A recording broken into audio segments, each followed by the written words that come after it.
Salam keluarga Malaysia. Hello and good evening. Thanks for joining us. I'm Shuhaida Arifin and you're watching News at 10. Our headlines for tonight. Malaysia-UAE ties upgraded to strategic partnership. MINDEF acquires 2 extra field hospitals as emergency precaution.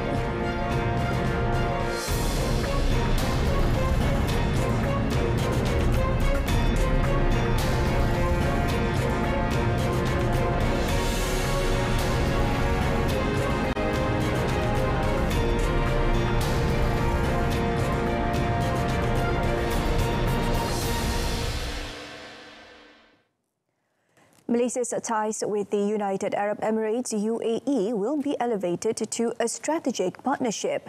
This will pave the way for collaborations in the economy, investment and trade, renewable energy, food security and oil and gas, among others. This was discussed by Prime Minister Datuk Seri Ismail Sabri Yaakob when he met UAE President Sheikh Mohammed bin Zayed Al Nahyan in Abu Dhabi, UAE. Terima kasih kerana Presiden UAE menganggap Malaysia sebagai keluarga. Ini kerana hubungan yang amat rapat di antara Presiden UAE dengan Kebawah Duli Yang Maha Mulia yang di-Pertuan Agong kita.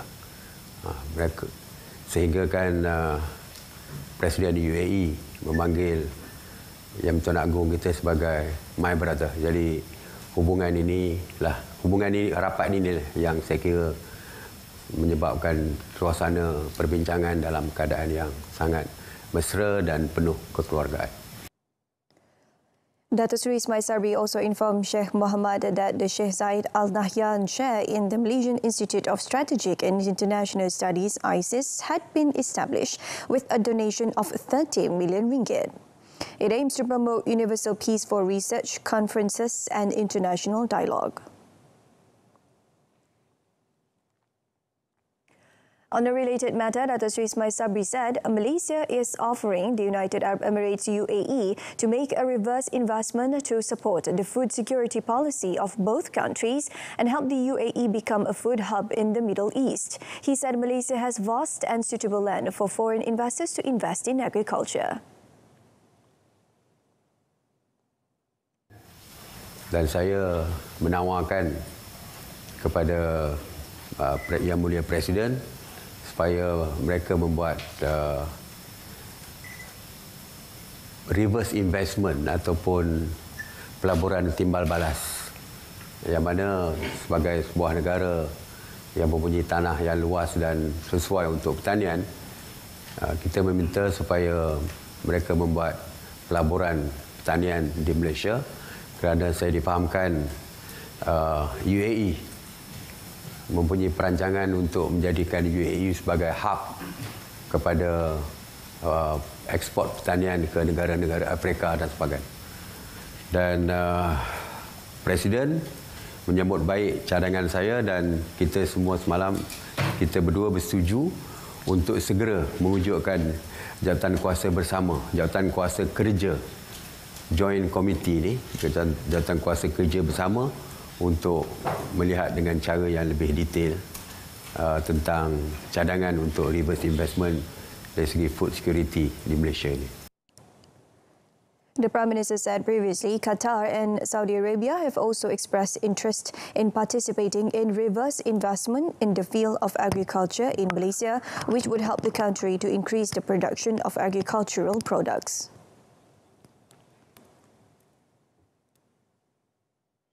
Malaysia has also invited the United Arab Emirates UAE to participate in the Bandar Malaysia Development Project in Kuala Lumpur.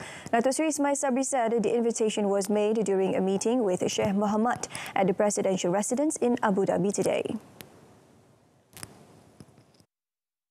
Kabinet bersetuju untuk revisit dari segi pembangunan dan package akan ditentukan, dan kalau boleh kita nak supaya dari segi prinsipnya kita nak lebih ramai pihak yang terlibat di dalam package tersebut, tidak dikuasai oleh 1 atau 2 syarikat. Jadi modelnya berbeza. He said the Ministry of Finance and the Economic Planning Unit EPU in the Prime Minister's Department are currently discussing development proposals and the packages that would be finalised. Bandar Malaysia is a 196-hectare development by Bandar Malaysia Sdn Bhd BMSB, which is a wholly owned unit of TRX City Sdn Bhd and is poised to be a world-class master plan development in Kuala Lumpur. The Ministry of Defence, MINDEF, will acquire 2 additional field hospitals involving an overall cost of 47 million ringgit to face possible disasters and emergencies. Speaking to reporters after visiting the Tuanku Mizan Military Hospital in Kuala Lumpur today, Senior Defence Minister Datuk Seri Hishamuddin Tun Hussein said the acquisition was important for the Malaysia Armed Forces to set up more field hospitals if needed, especially during the monsoon season. Untuk banjir ni insya-Allah di peringkat MINDEF dan ATM kita siap sedia. Kita tunggu arahan aja daripada Jawatan Kuasa Bencana yang dipengerusikan oleh Yang Amat Berhormat Perdana Menteri sendiri.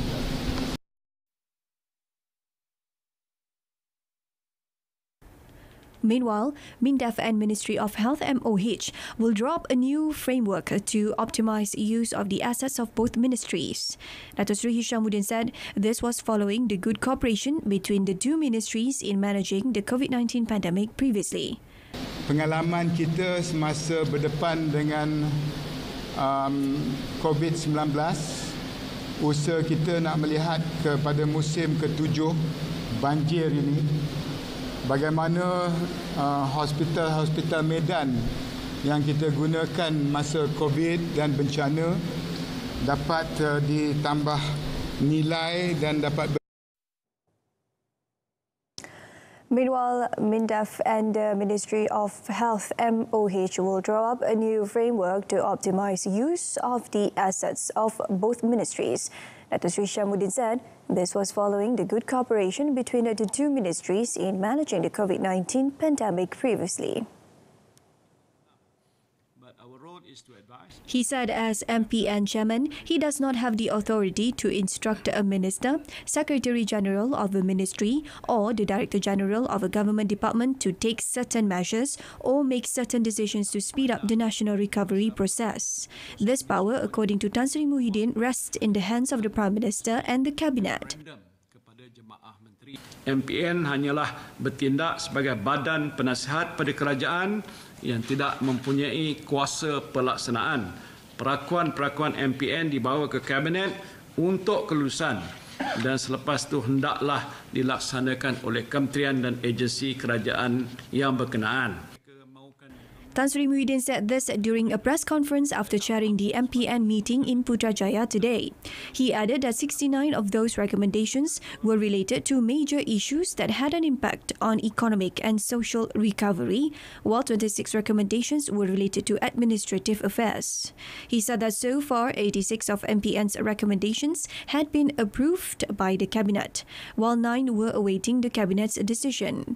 The MPN was established in July 2021 to replace the Special Committee on the National Recovery Plan (PPN) with the functions to monitor the implementation of the PPN when the country moves to the endemic phase.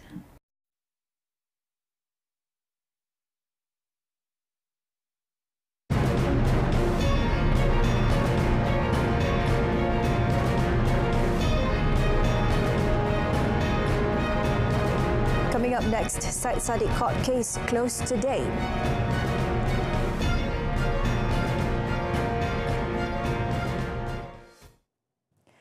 The prosecution in the criminal breach of trust CBT and money laundering case involving one member of Parliament MP, Syed Saddiq Abdul Rahman, closed its case today after calling 30 witnesses. Deputy Public Prosecutor Datuk Wan Shaharuddin Wanladin told the court that the prosecution was closing its case today after calling back 3 of its witnesses for re-examination by the defence. Hearing of the case started 21st June this year, during which the prosecution called 30 witnesses. At today's proceedings, Syed Saddiq was represented by lawyers Gobind Singh Dio and Haijan Omar. Said Sadiq, 29, is charged as the then Bersatu Youth Wing or Armada chief who was entrusted with control of its funds with abetting Rafiq Hakim with CBT of RM1 million in funds belonging to the wing on 6 March 2020. For the second charge, he is alleged to have misused property for himself, namely RM120,000 belonging to Armada Bumi Bersatu Enterprise by causing Rafiq to dispose of the money between 8 and 21st April 2018. He also faced 2 counts of engaging in money laundering activities, namely 2 transactions of RM50,000 each believed to be proceeds from unlawful activities on 16th and 19th June 2018. Undocumented workers at a factory fled into the undergrowth during a raid by the Pulau Pinang Immigration Department. Their freedom, however, was short-lived as they were soon caught. The raid on 2 factories manufacturing plastic and boxes in Juru netted 29 illegal immigrants who were held for various offences including overstaying, not possessing valid work permits and misuse of their social visit pass. State Immigration Director Shah Inur Shabuddin said checks were done on 45 foreign workers. The 29 detainees, 17 Myanmars and 12 Bangladeshis, aged 20 to 35, were being held under Section 39, Subsection B of the Immigration Regulations 1963. Daripada yang kita periksa tadi, ada yang mempunyai pasport tetapi tidak mempunyai pas. Maksudnya dia masuk secara tidak sah, menggunakan laluan-laluan tikus lah selalunya. Walaupun dia ada dokumen perjalanan tetapi tidak memiliki pas lawatan. Daripada pemeriksaan tadi, ada yang telah beberapa tahun, 2 ke 3 tahun, ada yang didapati baru saja memasuki Malaysia dalam 3 bulan macam tu. Briefing reporters at the scene, she said the illegal immigrants will be detained at the department's Seberang Jaya facility for further investigation. The World Islamic Economic Forum WIEF Foundation has called for greater dialogue and collaboration between Muslim countries to take advantage of the $3 trillion global halal economy. Chairman Tan Sri Dr. Syed Hamid Alba said currently Muslim countries are not fully optimizing their involvements in the various facets of the halal economy and much are needed to be done to improve networking between these countries.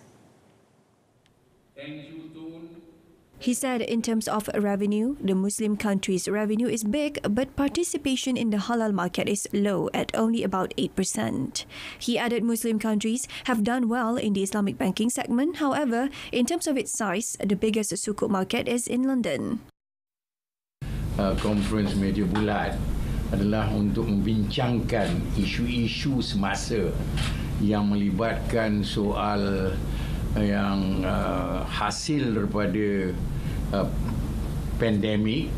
Lepas itu bagaimana kita dapat mengambil peluang yang terbaik bagi kita menggerakkan semula ekonomi negara dan memandangkan kesannya kepada rantau dan juga di peringkat antarabangsa. That's why our team, our main subject is rebound.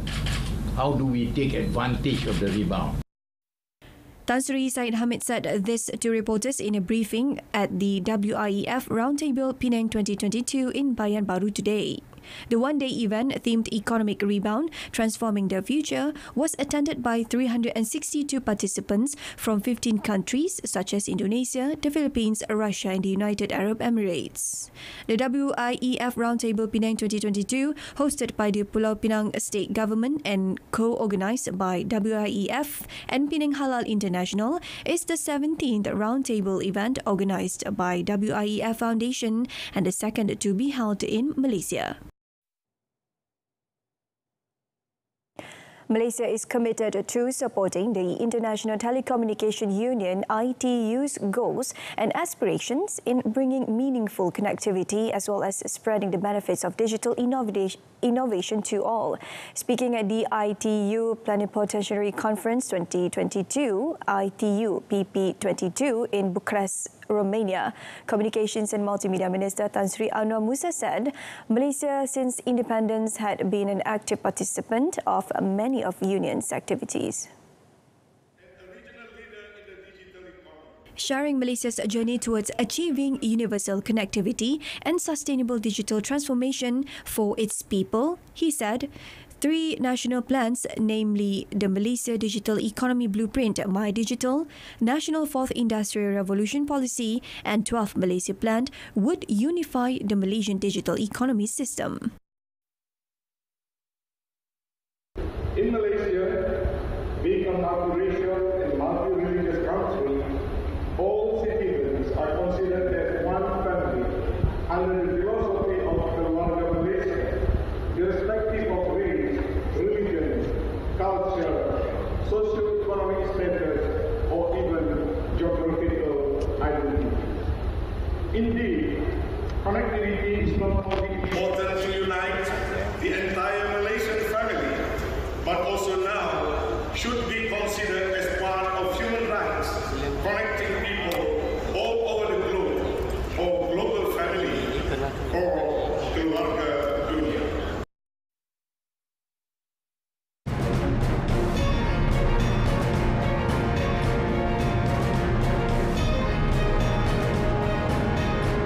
Up next in our foreign segment, Shinzo Abe's state funeral met with a divided reception.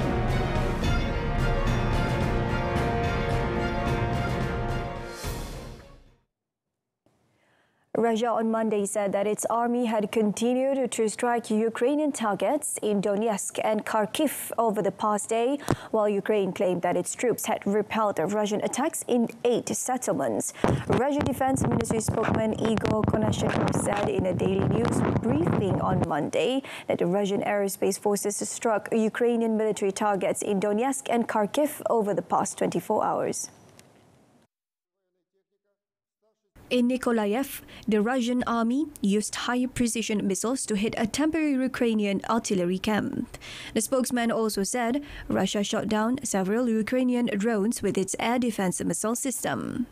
On the same day, the General Staff of the Ukrainian Armed Forces issued a statement saying that Ukrainian troops repelled Russian attacks in 8 settlements, including Bakhmut and Soledar. According to the statement, the Ukrainian aviation forces launched about 20 strikes against the concentrations of Russian manpower and military equipment and positions of the Russian anti-aircraft missile system.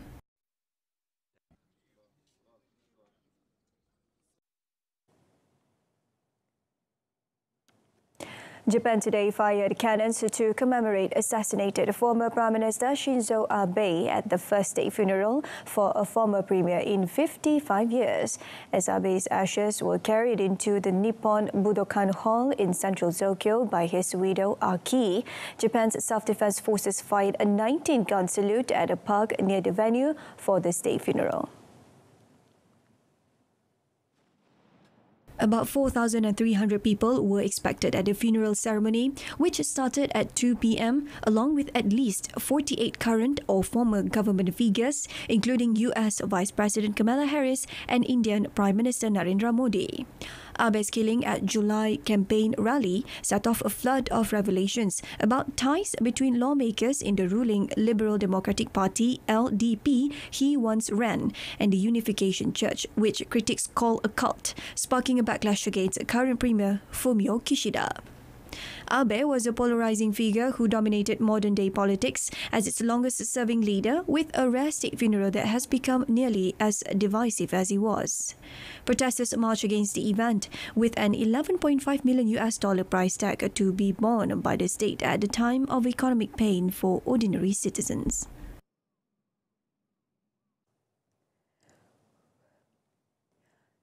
China today released a new investigation report saying further evidence has been found which shows the U.S. National Security Agency (NSA) is behind cyber attacks on a Chinese university. With the technical support from a number of countries, Chinese experts were able to retrace the technical features, attack weapons and path used in the attacks against China's Northwestern Polytechnical University (NPU). According to the report published by China's National Computer Virus Emergency Response Center, the attacks originated from the NSA-affiliated Office of Tailored Access Operation (TAO). Earlier probe has found that 41 types of cyber weapons were used by TAO. The report shows sensitive information, such as passwords, operation records, and system logs were stolen from the NPU operation and maintenance servers. The investigation team also found that Tao used captured personal information of some people with sensitive identity on the Chinese mainland, which was sent back to the NSA headquarters via multiple jump servers. The identities of the 13 attackers have been identified.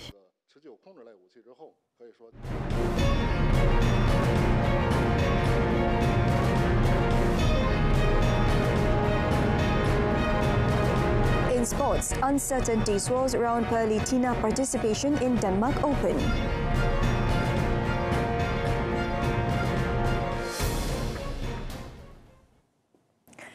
National winger Muhammad Safawi Rashid wants Malaysian football fans to stop their harsh criticism on his teammate Mohamadu Somareh, who was seen to be lackluster in the performance in the Thailand's Kings Cup tournament in Chiang Mai recently. Safawi explained that Somareh currently needs moral support from all parties in order to overcome his performance issues. He also said the criticisms directed toward only Somareh were unfair because football is a team event and no sole individual is responsible for the failure of a team. Saya rasa benda tu tak patut berlaku kepada Somareh sebab kita bermain dalam satu pasukan, lalu nak kecam semua, lalu nak puji semua. So saya rasa dengan keputusan yang fan buat tu, saya anggap lepas ni tak ada berlaku sebab macam saya cakap, contoh kalau saya tak main bagus, orang kecam saya. Kalau siapa-siapa player yang tak main bagus, dia akan kecam. So saya rasa macam Somareh, dia punya mindset strong, mental strong. He said this after met by reporters upon the arrival of the national squad in the Kuala Lumpur International Airport KLIA2. Malaysia placed second in the Thailand's Kings Cup tournament after losing 0-3 to Tajikistan in a penalty shootout. Meanwhile, Safawi said he felt that the harmonious atmosphere in the team helped push the Harimau Malaya squad to achieve satisfactory results against two higher-ranked teams in Thailand's Kings Cup. He said the team clicked well and created a conducive atmosphere which had a positive impact on their performances against Thailand and Tajikistan. This allowed Harimau Malaya head coach Kim Pan-gon to have more options in forming the best lineups and tactics to utilise. For the Kings Cup tournament, Pan-gon retained 17 of the 23 players who had led Malaysia to qualify for the Asian Cup 2023 and listed 8 new players, including 3 age 21 from the under-23 squad. Saya rasa this call up more to harmony team supaya vibe tu bawa ke dalam padang. So saya nampak semua player harmoni yang baik. That's why kita dapat keputusan yang baik. Mungkin daripada harmoni tu juga.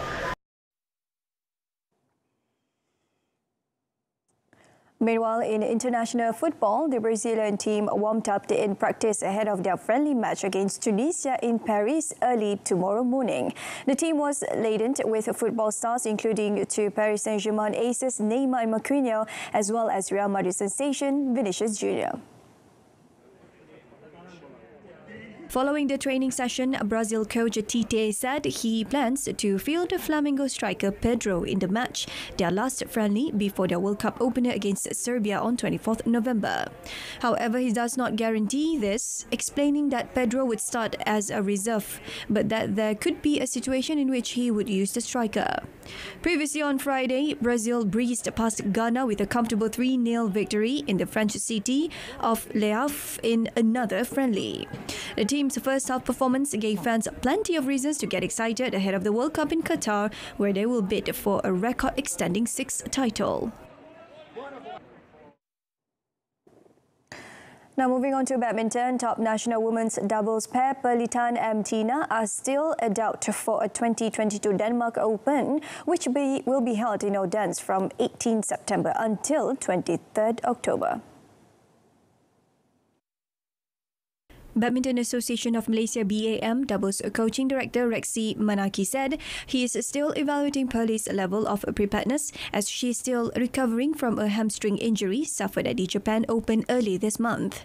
He said the 22-year-old is showing positive signs of recovery, but it all depends on her level of confidence on the court.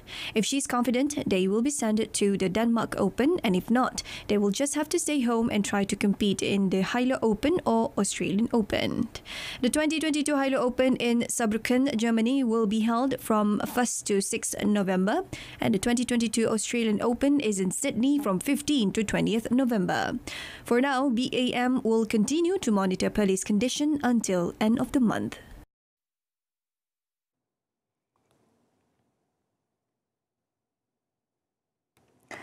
In tennis, Dominic Thiem didn't have things all his own, but he stepped up when needed to reach the second round at the Tel Aviv Waterkant Open. The Australian wildcard improved on serve and found his range as the match went on to overcome Laslo Djere 5-7, 7-6, 6-4 in 2 hours and 40 minutes at the ATP 250 event.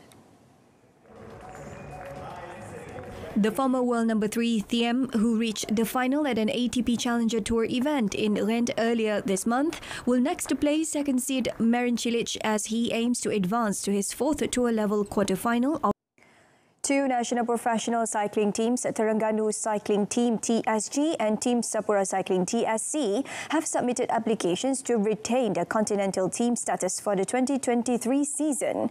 Malaysia National Cycling Federation MNCF President Dato' Abu Sama Abdul Wahab said they have sent the team's applications to the Union Cyclists International UCI that is based in Basel, Switzerland. Citing the possibility that many continental clubs are facing financial difficulties after the COVID-19 pandemic, Dato' Abu Sama expressed happiness when TSG and Sapura TSC submitted their official applications to be emailed to UCI. He believes the UCI will approve TSG and Sapura's applications, meaning both the teams are quite likely to be invited to join the Le Tour de Langkawi LTDL 2023. Dato' Abu Sama also admitted that TSG, who are Asia's #1 team, and TSC had done the country proud through various successes on the international stage, besides contributing to the development of cycling in this region. He is optimistic that both teams would play a big role in helping Malaysia defend the gold medal in the men's mass start event at the 2023 SEA Games in Cambodia, following their success in the previous edition in Vietnam.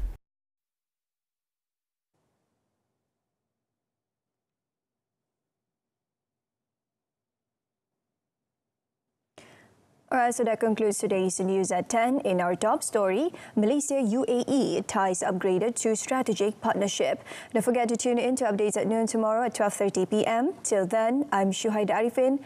Thank you for watching.